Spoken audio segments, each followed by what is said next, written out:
The first light of dawn crept over the trenches. A young soldier, barely a man, rubbed sleep from his eyes. He was cold, damp, and hungry. The smell of mud and gunpowder hung heavy in the air. This was his life now. He reached for his helmet, the cold steel a familiar weight. Every day was the same. The fear, the waiting, the not knowing if this day would be his last. He ate his breakfast slowly, savoring each bite of the meager rations. He joined his comrades, their faces grim in the pale light. They were more than just fellow soldiers, they were brothers bound together by shared danger and an unspoken understanding. A shared cigarette, a joke whispered in the darkness. These small moments of camaraderie were all that stood between them and the abyss. The soldier looked at his friends, their faces etched with exhaustion.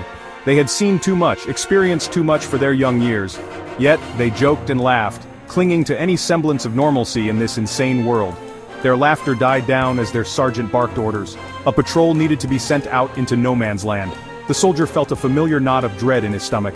He volunteered, knowing his friends would do the same for him. They moved like ghosts through the wasteland, their senses on high alert. Every rustle of wind, every creak of a branch, could mean the enemy. The constant tension was a weight on their shoulders, pressing down on them, threatening to crush them.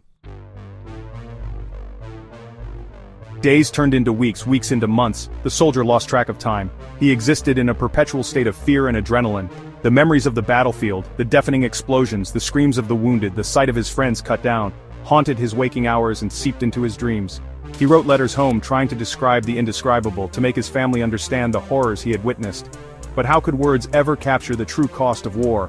How could he explain the way it changed a man, leaving him forever marked by the experience?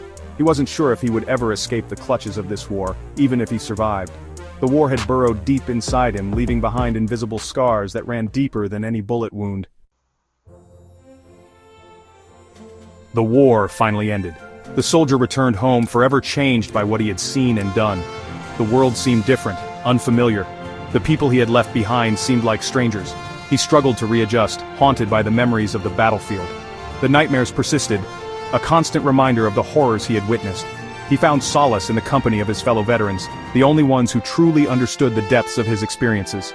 He carried the weight of his memories, the burden of his past, with him every day. But he also carried a newfound appreciation for life, for peace, for the simple things he had once taken for granted. And he held on to the hope, however fragile, that the world had learned from its mistakes and that future generations would be spared the horrors he had endured.